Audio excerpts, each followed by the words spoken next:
नमस्कार मेरे प्यारे दोस्तों, मैं हूँ लालता मिश्रा और आप सुन रहे हैं परमात्मा के गीत। इसमें मेरे प्यारे दोस्तों, आज मैं आप लोगों को पांडवों की कथा सुनाने जा रहा हूँ। किस प्रकार वो जीते जी स्वर्ग की अंतिम यात्रा पे निकले हुए थे। ये कथा शुरू होती है उस समय जब पांडव महाभारत युद्ध जीत चुके थे और भगवान श्री कृष्ण अपनी अंतिम यात्रा संपूर्ण करके अपने धाम को जा चुके थे। तो उस समय पांडवों ने क्या किया मेरे प्यारे दोस्तों, अपना पूरा राज्यपाठ अपने पौत्र राजा परीक्षित को राजा बना दिया और स्वर्ग की अंतिम यात्रा पे निकल पड़े 5 पांडव, और उनके साथ द्रौपदी भी चल पड़ी पीछे पीछे। और मेरे प्यारे दोस्तों, ये लोग चलते हुए पहुँचे बद्रीनाथ। फिर कभी ना घर कभी भी लौट के ना आने का प्रण लिया और जीते जी स्वर्ग जाने की इच्छा से ये लोग घर से निकल पड़े। पहले के लोग हुआ करते थे मेरे प्यारे दोस्तों, जो अपने अंतिम समय में अपना घर बार सब छोड़ के भगवान का भजन करने के लिए घर से बाहर निकल पड़ते थे। आजकल के लोगों की तरह नहीं है कि आजकल के लोग क्या है कि घर में खाने पीने के लिए भी कुछ नहीं है। घर में गालियां सुन रहे हैं, धक्के खा रहे हैं, उसी में मार पिटाई चल रही है, लेकिन घर छोड़ने का नाम नहीं ले रहे हैं। उसी को पकड़ के चिपके हुए बैठे हुए हैं। लात जूते घूंसे सब कुछ खा ले रहे हैं, लेकिन घर छोड़ने का नाम नहीं ले रहे हैं। और पहले के लोगों के पास धन संपदा इतनी भारी होती थी, इतना वैभव, इतना यश, इतना सब सुख सुविधा सब संपन्न होते थे, राजा होते थे, फिर भी अपने अंतिम अवस्था में अपना राजपाट घर द्वार छोड़ के भगवान के भजन के लिए निकल पड़ते थे या तीर्थ यात्रा के लिए निकल पड़ते थे। और ऐसे पांडव निकल पड़े घर से जीते जी स्वर्ग जाने के लिए। यहाँ से पहुँचे ये लोग बद्रीनाथ। पहले बद्रीनाथ में इन लोगों ने बहुत दिन तक घोर तपस्या करी। उसके बाद उसके आगे माणा गांव पड़ता है, बद्रीनाथ के आगे, वहीं से होके एक रास्ता जाता है पर्वतारोही आखिरी छोर पर्वत के, जहाँ से कहते हैं स्वर्ग का रास्ता खुलता है। तो 5 पांडव निकल पड़े इसी आशा से कि जीते जी स्वर्ग जाएंगे। पहले जाते रास्ते में सरस्वती नदी मिली। सरस्वती नदी में इतनी तेज धारा सरस्वती नदी की वहाँ पे है कि 5 भाई तो निकल गए, लेकिन द्रौपदी उसे नहीं पार कर पाई। उसके बाद क्या हुआ मेरे प्यारे दोस्तों, भीम ने एक बहुत बड़ा विशाल पत्थर उठा के उस नदी के ऊपर रख दिया, जिसको भीम पुल के नाम से आज भी वहाँ जाना जाता है, भीम पुल, जिससे द्रौपदी बड़े आसानी से उसको पार करके आगे चल पड़ी।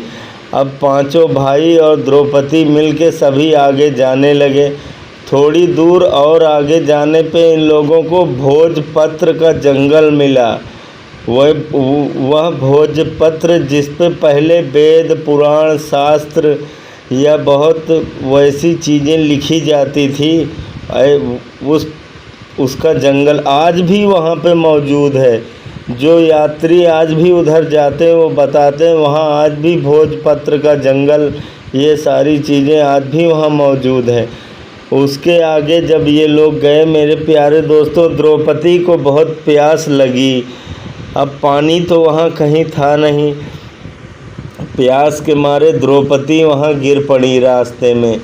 पर वहाँ चलते रहे वो लोग, चलते चले गए रास्ते में। और आगे जब पहुँचे तो उसके आगे बर्फ़ ही बर्फ़, चारों तरफ बर्फ़ की पहाड़ियों से घिरा हुआ। अब बर्फ़ में आगे आगे जैसे जैसे जाते गए, एक एक भाई उसी में गल के गिरता गया। धीरे धीरे करके 4 भाई वहाँ बर्फ़ में गिर गए गल के। और जब थोड़ी दूर और आगे पहुँचे तो वहाँ यमराज भगवान धर्मराज का रथ आ गया। स्वर्ग जाने के लिए रथ आ गया। राजा परीक्षित को बोले उसको बोले धर्मराज युधिष्ठिर को, महाराज विमान पे बैठ जाइए। युधिष्ठिर ने पीछे मुड़ के देखा तो उनका कोई भी भाई उनके साथ में नहीं था। सब एक एक करके धराशायी हो गए, सब गल गए बर्फ़ में। कोई जम गया, कोई बह गया, कोई गल गया, कोई दब गया। ऐसे करके उनके सारे भाई छूट गए पीछे। अब युधिष्ठिर और उनके साथ में चल रहा था एक कुत्ता। उनका बहुत ही प्रिय कुत्ता था। बहुत विश्वास के साथ कोई भी आज्ञा हो युधिष्ठिर की आंख मूंद के वो पूरी करता था कुत्ता। और वही कुत्ता पीछे मुड़ के जब युधिष्ठिर ने देखा तो एकमात्र वो कुत्ता उनके साथ था। दोनों रथ में विराजमान हो गए और चल पड़े महाराज स्वर्ग की तरफ। अब जब स्वर्ग के दरवाजे पर पहुँचे तो वहाँ जो स्वर्ग के पहरेदार थे उन्होंने धर्मराज को रोक दिया। बोले धर्मराज युधिष्ठिर, तुम इस कुत्ते को लेके अंदर नहीं जा सकते हो। अगर तुमको अंदर जाना है तो अकेले जाओ। कुत्ते को अगर साथ लेके जाओगे तो दरवाज़ा नहीं खुलेगा। फिर धर्मराज युधिष्ठिर बहुत सोच में पड़ गए। थोड़ी देर सोचने के बाद उन्होंने कहा कि अगर मैं जाऊंगा तो कुत्ते के साथ ही जाऊंगा। अगर ये कुत्ता नहीं जाएगा तो मैं भी नहीं जाऊंगा। मैं इस कुत्ते से गया बीता नहीं हूँ। जब मुझे इस कुत्ते ने पूरे रास्ते में मेरे भाई बंधु सब मुझे छोड़ दिए, पर ये कुत्ता मेरा साथ नहीं छोड़ा, तो मैं कैसे इसका साथ छोड़ सकता हूँ। इसलिए मैं इसका साथ नहीं छोड़ूंगा। अगर ये भीतर नहीं जाएगा तो मैं भी नहीं जाऊंगा। ये कह के युधिष्ठिर वहाँ पे खड़े हो गए बाहर ही गेट के। और उसके बाद वहाँ गेट के पास ही थोड़ी देर में बड़े बड़े देवता, संत, महात्मा और दिव्य आत्मा इकट्ठी हो गई।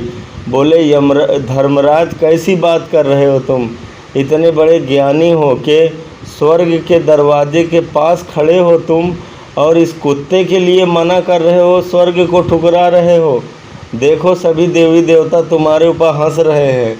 जाओ तुम, छोड़ो इस कुत्ते को। कुत्ते का क्या है, ये तो कहीं भी चला जाएगा। तुम जाओ स्वर्ग में प्रवेश पाओ।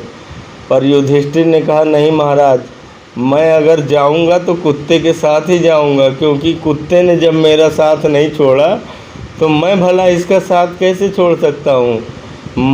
ये मुझे दुनिया धिक्कारेगी और कहेगी युधिष्ठिर, तुम तो कुत्ते से भी ज़्यादा गए गुजरे निकल गए। जो कुत्ते ने तुम्हारा साथ नहीं छोड़ा तो तुमने कैसे छोड़ दिया उसका साथ। महाराज मैं नहीं जाऊंगा।